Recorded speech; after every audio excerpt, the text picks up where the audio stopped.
Thank you for joining me. In this video, I want to make a project with you with the Florals in Bloom suite, and I've taken this sample out of the catalog as my inspiration. And this suite has 2 bundles, meaning stamps and dies, the gems, and some very pretty papers. So let's jump in and start with the card base.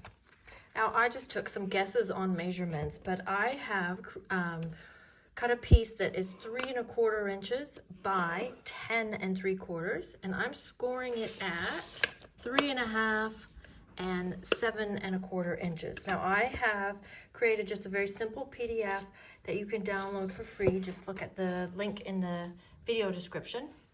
And then for the card back, I have a piece of cardstock that is 3 1/2 by 5.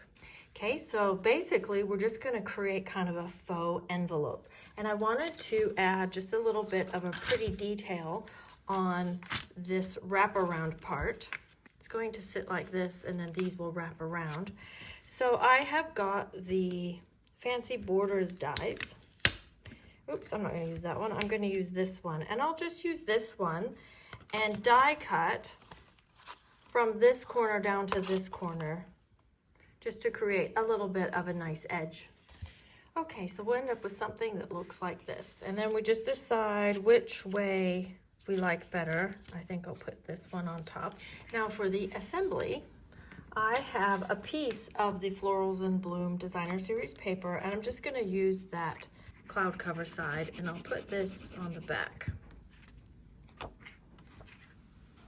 And now we'll put this in the back of the envelope.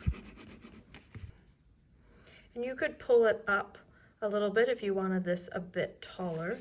I just want to make sure that it will fit in a standard envelope, even with all the things on it.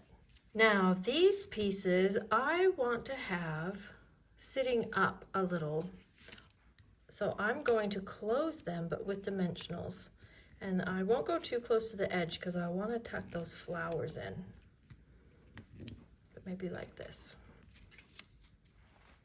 And then on this side, I just want to have dimensionals on this part and this part not, otherwise it's going to sit a bit awkwardly. So I'll just put a couple of dimensionals here and then just a bit of glue there so it tucks around nicely like this. So there's a bit of a gap down in there, but we've created a little faux envelope. Now let's put our flowers in. So to stamp the flowers, I'll just give you a quick demonstration. They are all 2-step stamping. This is in the Pretty Florals Bundle, which is in the Flowers in Bloom suite. So each one has a detail, which I like to stamp first in the darker color. In this case, I've used Calypso Coral. And then you stamp the fill over top. You could do it the other way around, but I find it just easier to see if I have the dark one first. And this is Petal Pink, by the way. Okay. And then each of the images has a die that just cuts neatly around it.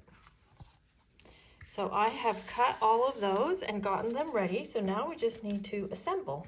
I've cut the leaves out of Lost Lagoon, and we'll just put those in the back first.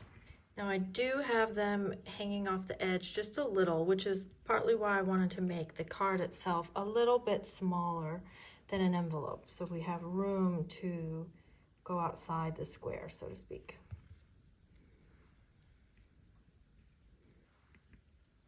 And then I have these tall flowers, and I'm not going to guess what they are. If you know, leave them in the comments. I want to say hyacinth, but I could be wrong. And I have stamped those in Petunia Pop and Bubble Bath. And I found it's easiest, at least for me, to put the flower blooms on and then tuck the stems in underneath them. So I'm leaving a little space here at the bottom so I can tuck that stem in.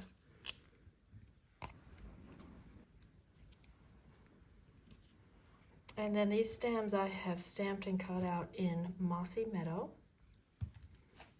And I'm putting these ones down flat.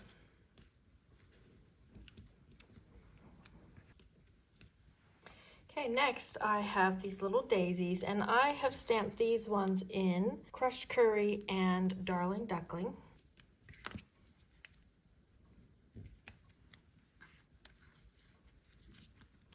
And last, I'll put my trio of flowers on.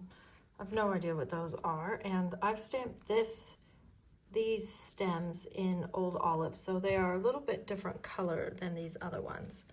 We'll tuck those in.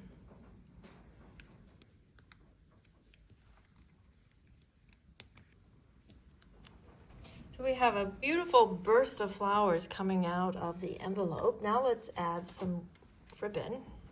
I don't often tie my ribbon around, but I think in this case, it's the best option. So I'll give myself a generous amount. And I'm going to tie it into a double knot so that it sits nice and flat and tight. There we go. Okay, and then trim those ends. And I've stamped the hello in Petunia Pop. And we can just flag the ends if you'd like.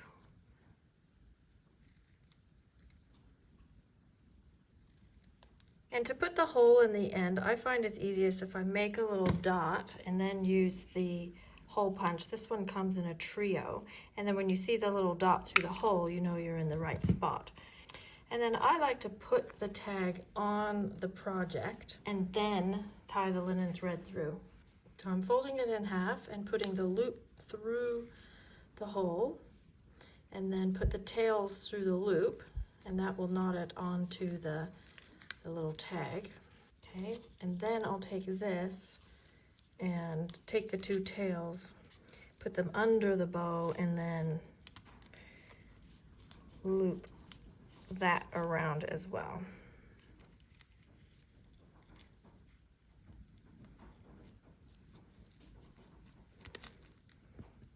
There we go. So I just was using the end of a roll, so it's quite long, so I'll just cut those. Okay, and then on the back, let's stamp those flowers and make the back nice and pretty too.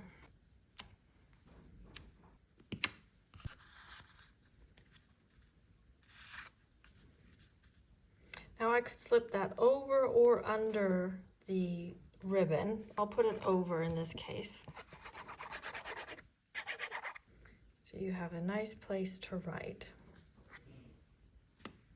And then we'll just add some gems. Now the flat pearls, these flat pearls with the 2025 in colors are part of this suite.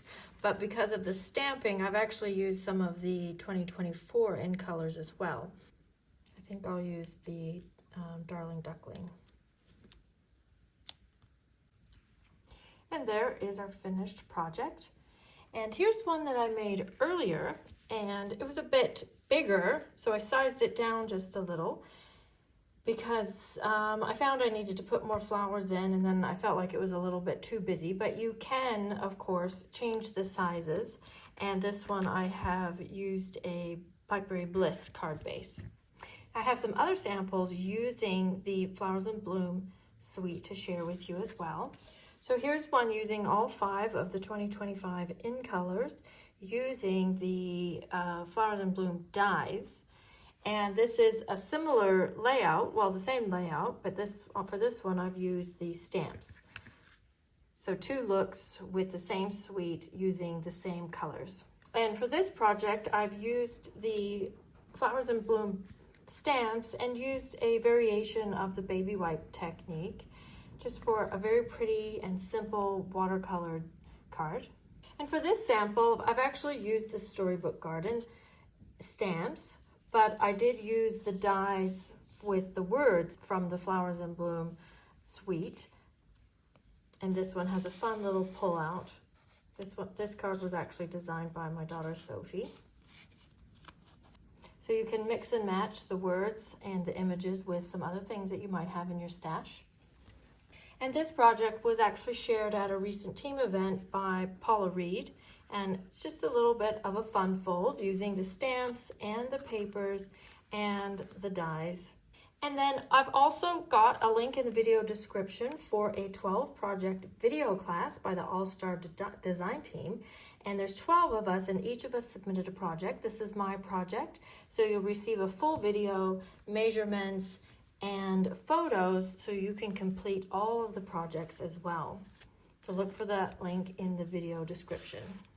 So these are my samples to share with you today. I hope you enjoyed those and feel inspired to use the flowers in bloom or add it to your wish list. Please leave me a comment, say hello, and of course subscribe. This is Jackie Williams, and I'll see you next video. Bye-bye.